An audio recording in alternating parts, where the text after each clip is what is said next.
Je me suis garé et je me suis figé. Des cartons partout sur la pelouse. Ma mère sur le pas de la porte. Tu n'habites plus ici. Ma porte était ouverte avec quelqu'un à l'intérieur. J'ai juste dit, d'accord, et j'ai mis la main dans mon sac. Ma mère a reculé. Ce sont mes affaires. Je n'ai même pas réalisé que je l'avais dit à voix haute au début. Je venais de m'engager dans l'allée. Le même béton fissuré, la même boîte aux lettres de travers, mais quelque chose clochait. Pas différent, pas inconnu. Anormal. Des cartons partout. Pas empilés proprement, pas organisés, juste éparpillés sur la pelouse, le long de l'allée. À moitié ouverts, certains renversés comme s'ils avaient été lâchés à la hâte. Et puis ça m'a frappé. Ce n'était pas juste des cartons. C'étaient les miens. Des vêtements qui en sortaient. Une paire de chaussures que je n'avais pas vues depuis des mois. Un cadre photo face contre terre dans l'herbe. La vitre brisée. Je pouvais déjà deviner de quelle photo il s'agissait. Je n'ai pas coupé le moteur. Je suis juste resté assise là, à regarder fixement. Avez-vous déjà eu un de ces moments où votre cerveau refuse de rattraper ce que voient vos yeux? Comme si la réalité arrivait en premier et que votre esprit était juste à la traîne. Oui, c'était ça. Mes mains étaient encore sur le volant. Serrées. Trop serrées. Et puis je l'ai vue, ma mère, debout dans l'embrasure de la porte, sans se presser, sans être confuse, sans s'excuser, attendant comme si elle m'attendait à ce moment précis. Le moteur tournait encore quand j'ai ouvert la portière. Je ne me souviens même pas d'avoir détaché ma ceinture de sécurité. Mon corps a juste bougé, pas à pas, se rapprochant de la maison, des cartons, d'elle. Chaque pas semblait plus lourd qu'il n'aurait dû, comme si quelque chose me tirait en arrière, me disant de ne pas continuer. Mais je l'ai fait. Bien sûr, je l'ai fait, parce que c'était ma maison, n'est-ce pas? Je me suis arrêté juste avant l'allée, assez près pour voir les étiquettes sur les cartons. L'écriture de ma mère, nette, propre, contrôlée. Leia. Divers. Divers. J'ai presque ri. Presque. Je me suis penché lentement, ramassant le carton le plus proche. Le carton était mou d'un côté, comme s'il était resté trop longtemps dans l'herbe humide. À l'intérieur, mes cahiers, de vieux journaux, des choses diverses que j'avais laissées dans des tiroirs, pas emballées avec soin, jetées, comme quelqu'un qui fait de la place, pas quelqu'un qui vous aide à déménager, quelqu'un qui vous efface. C'est alors que j'ai de nouveau levé les yeux. Que je l'ai vraiment regardé. Diane Moreno, 49 ans, toujours calme, toujours mesurée. Mais quelque chose sur son visage en ce moment, ce n'était pas de la colère. Ce n'était pas de la culpabilité non plus. C'était définitif. Et cela me faisait plus peur que tout. J'ai fait un pas en avant. Elle n'a pas bougé. Un autre pas. Maintenant, nous n'étions plus qu'à quelques mètres l'une de l'autre. Assez près pour que je puisse voir la tension dans sa mâchoire, assez près pour qu'elle ne puisse pas prétendre que cela n'arrivait pas. Maman. Ma voix semblait plus faible que je ne l'attendais, comme si elle ne m'appartenait pas. Elle n'a pas répondu tout de suite. Bien sûr que non. Elle ne se précipitait jamais pour rien. Et puis finalement, calme, plate, contrôlée. Tu n'habites plus ici. Juste comme ça. Sans préambule, sans explication, sans émotion. Si vous entendiez ça, debout dans votre propre allée, en regardant votre vie dans des cartons, que diriez-vous? Parce que je n'ai rien dit. Pas au début. J'ai juste cligné des yeux une fois, deux fois. Comme si la scène allait peut-être se réinitialiser. Comme si c'était peut-être une sorte de malentendu. Mais j'ai alors remarqué autre chose. Ma fenêtre à l'étage était ouverte. La lumière était allumée et il y avait du mouvement, une ombre qui passait à l'intérieur de ma chambre. Et j'ai senti quelque chose changer dans ma poitrine. Pas de la panique, pas encore. Quelque chose de plus froid. Qui est dans ma chambre? Je l'ai demandé doucement. Trop doucement. Ma mère n'a pas répondu. Elle est juste restée là, à me regarder. Et ce silence. C'était la réponse. J'ai expiré lentement, hoché la tête une fois comme si je comprenais, comme si tout cela avait un sens. D'accord, c'est ce que j'ai dit. Juste ça. D'accord. Et puis j'ai mis la main dans mon sac et pour la première fois depuis que j'étais sorti de la voiture, ma mère a bougé. Vite, brusquement, paniqué. Non, tu ne peux pas. Et juste comme ça, tout a changé. Non, tu ne peux pas. C'était la première fois que sa voix se brisait. Pas quand elle m'a dit que je n'habitais plus là. Pas quand j'étais debout dans le jardin à regarder ma vie comme si c'était le jour des poubelles. Mais maintenant elle paniquait. Et cela, plus que tout, m'a fait marquer une pause. Ma main est restée dans mon sac, mes doigts effleurant le bord de ce que je transportais depuis des jours. Je ne l'ai pas encore sorti. Je l'ai juste tenu là, en l'observant. Vraiment en l'observant, parce que quelque chose ne collait pas. Ne peut pas quoi? Ai-je demandé en inclinant légèrement la tête. Elle a fait un pas en avant cette fois, petit mais urgent.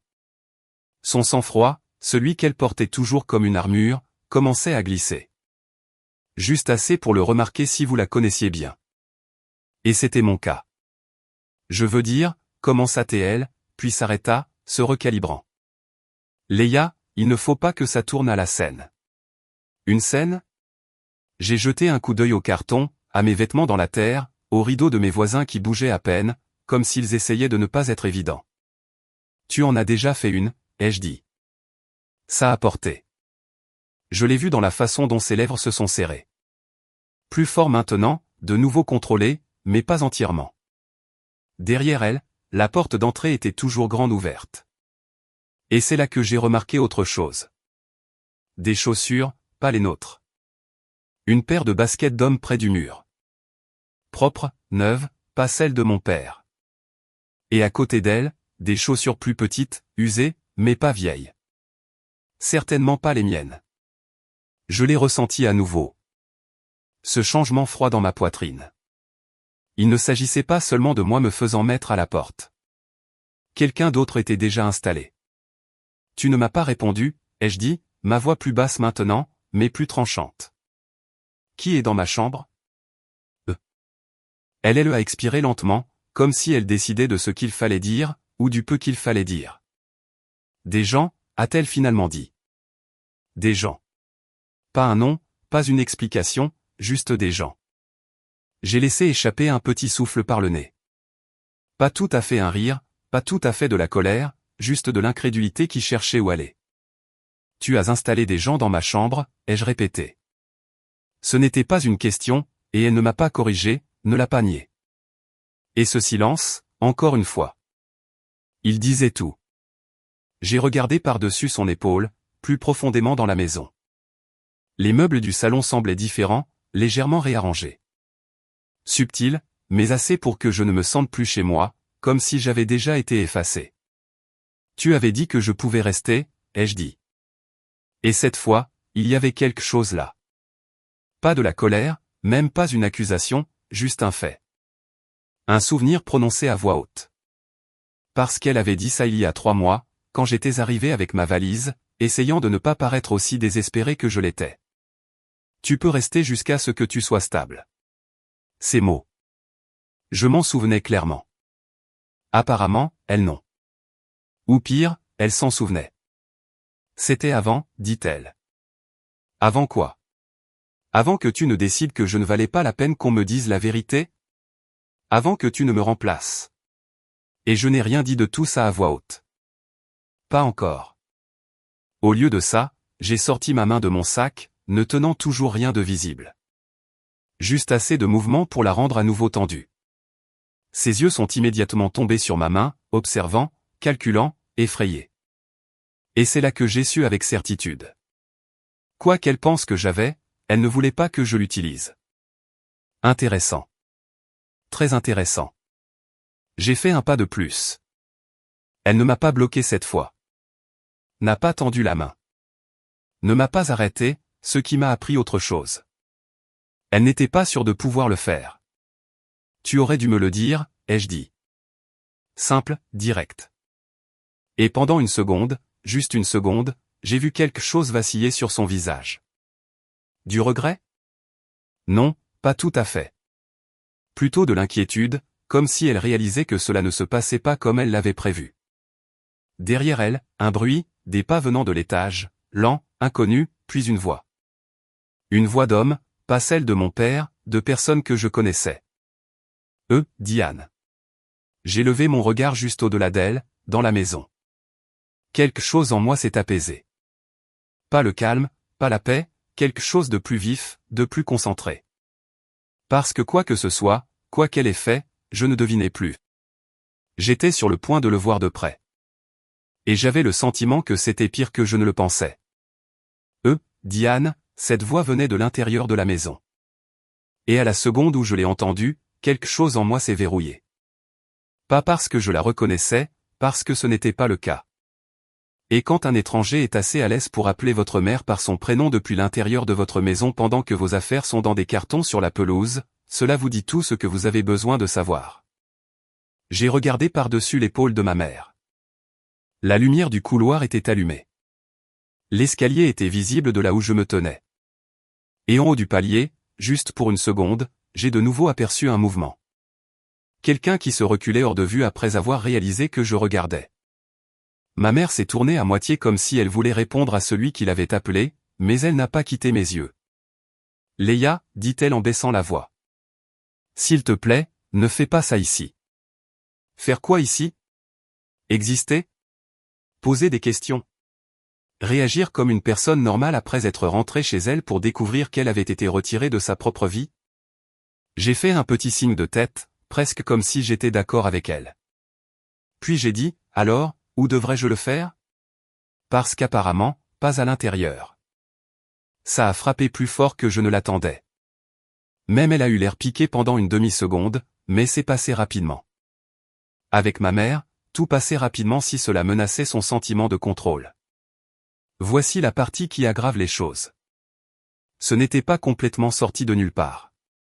Pas vraiment. Les cartons, oui. L'étranger dans ma chambre? Absolument.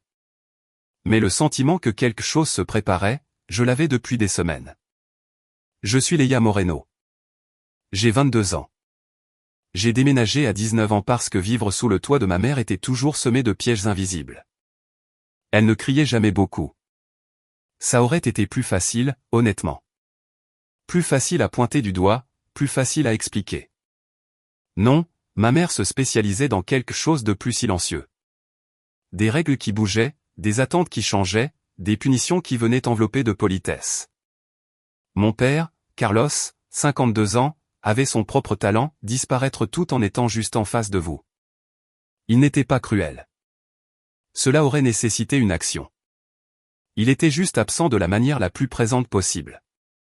Il restait assis pendant les tensions comme un meuble, hochait la tête à tout ce que ma mère disait. Il soupirait plus tard, en privé, comme si cela comptait comme une résistance. Alors, quand je suis parti pour l'université et que j'ai ensuite construit une vie dans une autre ville, je me suis dit que j'avais fini de dépendre d'eux. Et pendant un temps, ce fut le cas. Puis la vie est arrivée, comme elle le fait quand elle veut vous rendre humble rapidement. J'ai perdu mon emploi en marketing 3 mois plus tôt après que des licenciements ont frappé tout le département. J'ai essayé d'étirer mes économies, j'ai pris du travail en freelance, sauté des repas quelquefois, menti à des amis en disant que j'étais d'entre deux choses.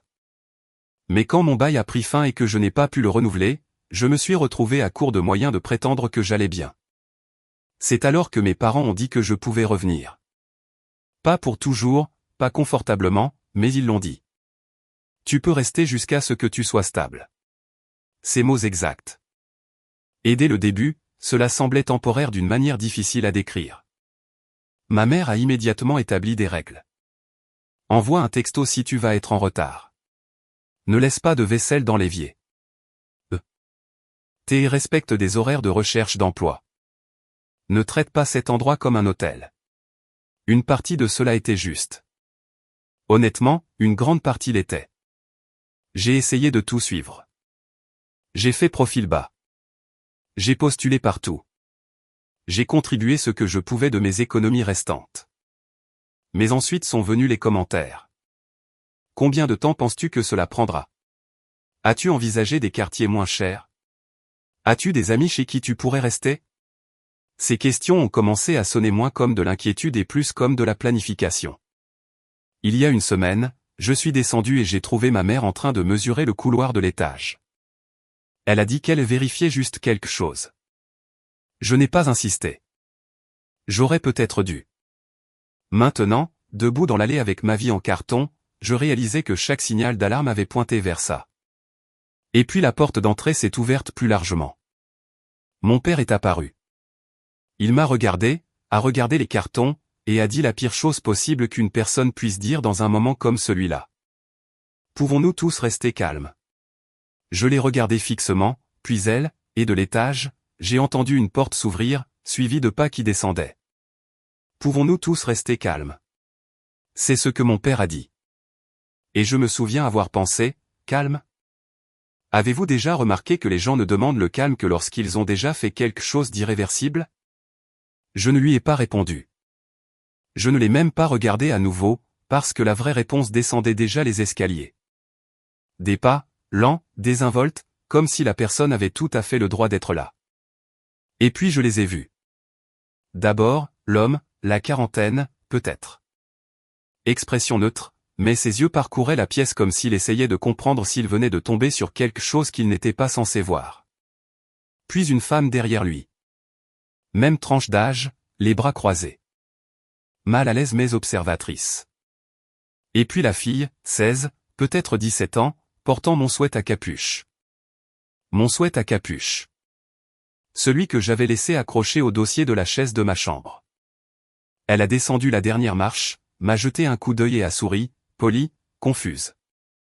Oh, êtes-vous l'ancienne locataire? Ancienne locataire. Pas fille, pas Léa, pas la personne qui vit encore ici. Quelque chose s'est tordu dans ma poitrine, mais pas comme on pourrait s'y attendre. Pas d'explosion, pas de cri, juste une sorte d'incrédulité très silencieuse, très précise. J'ai regardé ma mère lentement. Tu leur as dit ça, ai-je demandé. Elle n'a pas répondu à nouveau, mais elle n'en avait pas besoin, car l'homme s'est avancé légèrement, essayant d'arranger les choses. Nous avons juste signé hier, a-t-il dit. Diane nous a dit que la chambre était prête. Prête? J'ai laissé ce mot en suspens pendant une seconde, puis j'ai hoché la tête une fois. Bien sûr qu'elle l'était. Et elle était prête parce que je n'étais plus censé y être. Tu as loué ma chambre, ai-je dit. Toujours pas une question. Ma mère est finalement intervenue, sa voix de nouveau contrôlée, mais plus tendue maintenant. Tu n'étais jamais censé rester aussi longtemps. Voilà. La réécriture, la révision silencieuse de la réalité. J'ai presque admiré la netteté avec laquelle elle l'a dit. Comme si nous n'avions pas eu plusieurs conversations, comme si elle ne m'avait pas rassuré, comme si elle ne m'avait pas regardé postuler à des emplois à la table de la cuisine tous les matins. Nous avions besoin des revenus, a-t-elle ajouté.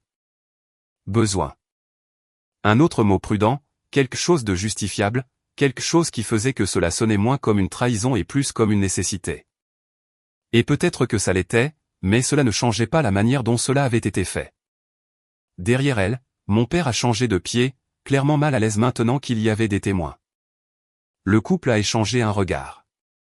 La fille, toujours avec mon sweat à capuche, regardait entre nous, la confusion sur son visage s'approfondissant. Cela n'a pas été mentionné, a dit la femme doucement. Bien sûr que non, car cela aurait compliqué les choses. Et ma mère n'aime pas les complications. Elle aime les résultats nets. J'ai expiré lentement. Puis, finalement, j'ai de nouveau mis la main dans mon sac. Cette fois, j'ai sorti quelque chose. Un dossier, simple, légèrement plié sur les bords. Rien de dramatique. Mais à la seconde où ma mère l'a vu, son expression a changé. Pas complètement, mais suffisamment. Assez pour que je sache que j'avais raison. Tu n'aurais pas dû faire ça sans me le dire, ai-je dit. Et pour la première fois depuis que tout cela avait commencé, je ne réagissais pas. Je menais. L'homme a froncé légèrement les sourcils. Faire quoi? Je n'ai pas quitté ma mère des yeux.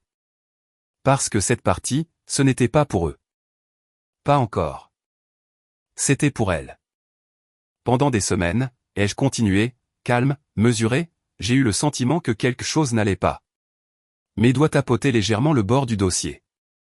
Tu as commencé à poser des questions spécifiques, sur combien de temps je resterais, où d'autres je pourrais aller. Ma mère n'a pas interrompu, n'a pas nié. Tu as mesuré le couloir, ai-je ajouté. Celle-là a porté. Je l'ai vu. Juste un vacillement, mais il était là. La reconnaissance. Parce qu'elle se souvenait aussi de ce moment. Et puis, ai-je dit en soulevant légèrement le dossier, j'ai trouvé quelque chose. Maintenant, l'ambiance dans la pièce a changé.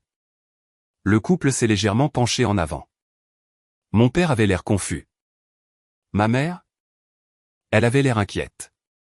Vraiment inquiète. Et ça? C'était nouveau. J'ai ouvert le dossier à moitié, mais je ne l'ai pas encore montré. Pas à eux. Pas complètement. Des annonces, ai-je dit. Des photos. Des descriptions. J'ai incliné la tête. De ma chambre. Silence. Lourd, épais, inévitable. Tu l'as mise en ligne, ai-je dit, toujours calme, toujours contrôlé. Tu l'as annoncé comme étant disponible. L'expression de l'homme a changé immédiatement. Les bras de la femme sont tombés de leur position croisée. Et la fille? Elle a lentement levé la main et a baissé les yeux vers le sweat à capuche qu'elle portait, comme si elle comprenait soudainement. Mais je n'avais pas fini. Loin de là. Parce qu'il ne s'agissait pas seulement d'une annonce. Il ne s'agissait pas seulement d'une chambre. J'ai regardé ma mère droit dans les yeux. Et cette fois, j'ai laissé la suite avoir son effet. Tu l'as fait alors que j'habitais encore ici. Et puis j'ai ouvert le dossier en grand. Tu l'as fait alors que j'habitais encore ici. Et quand j'ai ouvert le dossier, tout a changé. Des papiers, des courriels imprimés, des captures d'écran, des dates. Pas en désordre, pas au hasard. Organisé, intentionnel, préparé. On pouvait sentir le changement dans la pièce instantanément. Le genre de silence qui n'est pas vide, il est chargé. Tout le monde recalculant en même temps. Les yeux de ma mère sont tombés sur le dossier, puis sont revenus sur moi. Léa, commença-t-elle. Mais cette fois, je ne l'ai pas laissé contrôler le rythme. Pendant des semaines, ai-je dit en tournant à la première page, tu avais cette annonce en ligne. Je l'ai tendue. Pas à elle, à eux, le couple, parce qu'ils méritaient de voir exactement dans quoi ils avaient mis les pieds. L'homme a hésité avant de s'avancer, mais il l'a prise. Ligne après ligne, son expression se durcissait. Il est écrit occupation immédiate, a-t-il murmuré. Oui, ai-je dit. J'ai tourné à une autre page. Voici la date de publication. Puis une autre. Et voici le jour où tu m'as dit, ne t'inquiète pas, tu habites ici maintenant en point. Je n'ai pas élevé la voix. Je n'en avais pas besoin, car maintenant ce n'était plus ma parole contre la sienne. C'était documenté. Mon père s'est approché, regardant par-dessus l'épaule de l'homme, essayant clairement de rattraper son retard. Diane, a-t-il dit, incertain. Mais elle ne le regardait pas. Elle me regardait moi. Et pour la première fois, elle n'avait pas l'air en contrôle. Ils avaient besoin d'une confirmation, a dit ma mère rapidement, changeant de tactique. J'ai dû la mettre en ligne tôt. Pendant que j'étais encore dedans, ai-je coupé. Sa mâchoire s'est crispée. Pas de réponse. J'ai de nouveau mis la main dans le dossier. Une dernière chose. Cette fois, j'ai sorti mon téléphone, l'ai déverrouillé, j'ai tapé une fois. Un enregistrement. Sa voix a rempli la pièce. Claire, indéniable. Tu habites ici maintenant? Ne t'inquiète pas. Les mots exacts, le ton exact d'il y a quelques jours à peine. Pas de contexte à déformer, aucun moyen de le réinterpréter. Et le silence qui a suivi, plus lourd que tout ce qui avait précédé. La femme a fait un pas en arrière lent. Cela n'a pas été divulgué, a-t-elle dit, sa voix ferme maintenant. L'homme a rendu les papiers comme s'ils étaient soudainement quelque chose de dangereux. Vous nous avez dit que l'espace était vacant. Ma mère s'est avancée, essayant de récupérer un terrain qui n'existait plus. Il est vacant maintenant, a-t-elle dit. Maintenant. Ce mot est resté en suspens, laid, transparent, parce que tout le monde comprenait ce qu'il signifiait. Vacant parce qu'elle l'avait rendu vacant. Soudainement, sans avertissement, sans consentement. Ce n'est pas comme ça que ça marche, a dit l'homme en secouant la tête. Mon père s'est passé une main sur le visage, la réalité le rattrapant enfin. Que as-tu fait, a-t-il murmuré. Pas à moi, à elle. Et juste comme ça, la dynamique a complètement changé. Je n'étais plus le problème. Je n'étais plus l'inconvénient. Je n'étais plus celle qui devait expliquer quoi que ce soit. Tous les yeux se sont tournés vers ma mère, attendant, s'attendant à quelque chose. Et elle l'a senti.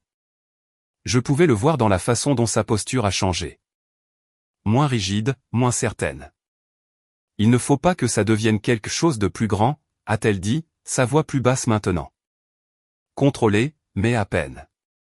C'était presque drôle, parce que ça l'était déjà. Trop tard, ai-je dit doucement. Puis j'ai de nouveau levé mon téléphone, et cette fois je n'ai pas hésité. J'ai commencé à composer un numéro. Ma mère s'est avancée instantanément. Attends, parlons-en. Plus calme du tout. Pas contrôlée. Urgente, vive, réelle. Mais je ne me suis pas arrêté, parce que maintenant, pour la première fois depuis que j'étais arrivé dans cette allée, je n'étais pas celle qui réagissait. J'étais celle qui décidait de la suite. Et elle le savait. Attends, parlons-en. C'est ce que ma mère a dit. Mais voilà le truc avec parlons-en. Ça vient généralement après que quelqu'un réalise qu'il a déjà perdu le contrôle de la situation. Pas avant. Trop tard pour ça.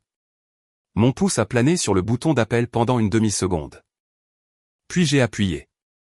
Haut-parleur activé. Je ne l'ai pas regardé. Je n'ai regardé personne.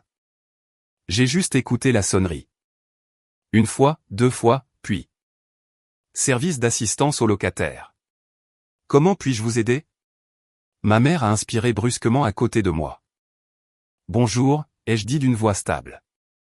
Je dois signaler une situation d'expulsion illégale et de possibles fausses déclarations de location. Les mots sonnaient étranges sortant de ma bouche. Trop officiel. Trop sérieux, mais ils ont eu l'effet escompté. Le couple s'est immédiatement raidi. L'homme a murmuré oui, nous ne restons pas pour ça à voix basse. Bien, parce que maintenant ce n'était plus seulement un problème familial. C'était tout autre chose. J'ai donné à l'opérateur l'adresse, une brève explication, juste assez.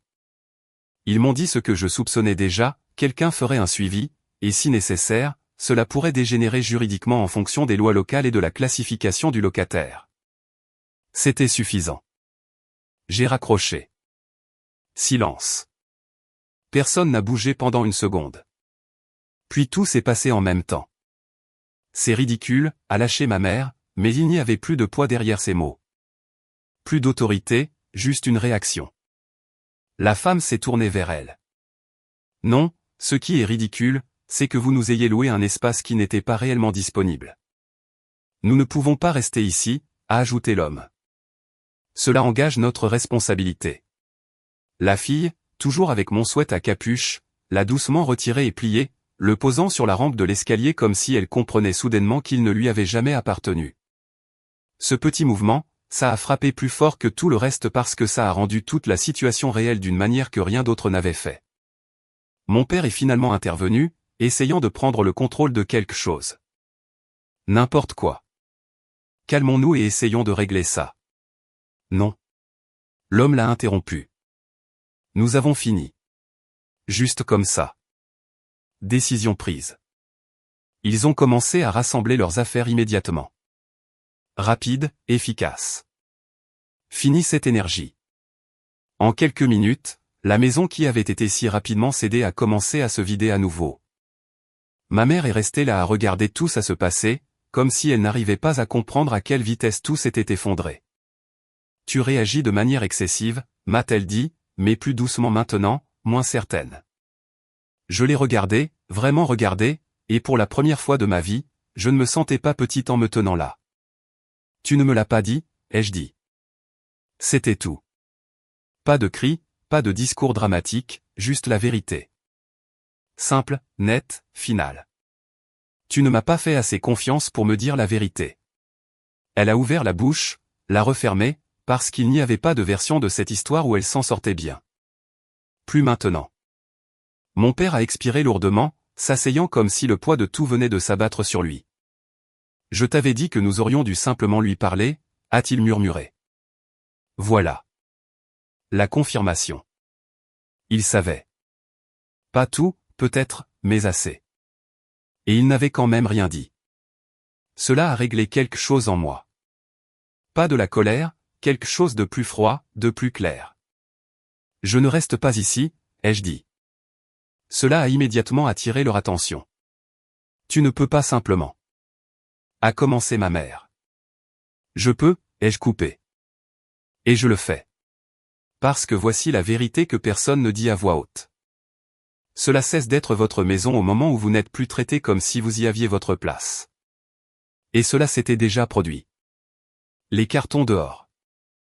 Ce n'était que la version physique d'une décision qu'elle avait déjà prise. Au cours des jours suivants, tout s'est déroulé exactement comme on pouvait s'y attendre. Et d'une certaine manière, pire. Le couple a exigé le remboursement de sa caution, menaçant de poursuites judiciaires s'il ne l'obtenait pas. Ils l'ont obtenu. Mes parents n'avaient pas les moyens de perdre de l'argent, mais ils l'ont perdu quand même parce qu'ils n'avaient pas le choix. La nouvelle s'est répandue discrètement, comme le font les choses dans des quartiers comme le nôtre. Pas bruyamment, pas de manière dramatique, juste assez de conversation derrière les clôtures. Des regards qui duraient une seconde de trop. Ma mère détestait le plus cette partie. Pas le risque juridique, pas la pression financière, la perception. Quant à moi, je suis resté chez une amie pendant une semaine, puis une autre. Puis j'ai trouvé une location à court terme. Petite, trop chère, à peine meublée. Mais c'était à moi. Chaque centimètre carré. Pas de conditions, pas de décision soudaine qui attendait au coin de la rue. J'ai pris plus de travail en freelance. Pas glamour, pas stable, mais suffisant. Assez pour continuer à avancer. Mon père m'a envoyé quelques textos. Des messages courts. Est-ce que ça va? Fais-moi savoir si tu as besoin de quoi que ce soit. Je n'ai pas répondu. Pas tout de suite. Pas parce que je ne pouvais pas, mais parce que je ne savais pas quoi dire. Ma mère n'a pas du tout envoyé de texto. Pas une seule fois, ce qui, honnêtement, semblait plus cohérent. Des semaines ont passé. Puis un après-midi, je me suis retrouvé à repasser devant la maison. Je ne l'avais pas prévu. Je me suis juste retrouvé là. La pelouse était dégagée. Pas de carton, pas de signe de locataire. Les rideaux tirés, toujours calmes, comme si rien ne s'était passé. Mais je savais que ce n'était pas le cas, car des choses comme ça ne se réinitialisent pas simplement. Elles changent de manière permanente. J'ai ralenti une seconde. Juste une seconde. J'ai regardé la fenêtre. Mon ancienne chambre. Fermée maintenant. Vide. Ou peut-être pas. Peu importe, car quoi que ce soit, ce n'était plus à moi. Et la chose étrange, c'est que ça ne faisait pas mal comme je l'aurais cru. Pas comme avant. Parce que maintenant, ça avait un sens. Je n'ai pas perdu ma maison ce jour-là. J'ai réalisé que je n'en avais plus depuis un moment. J'ai appuyé sur l'accélérateur, j'ai continué à rouler, sans me retourner à nouveau. Ce n'était plus ma maison. Je ne le savais juste pas encore.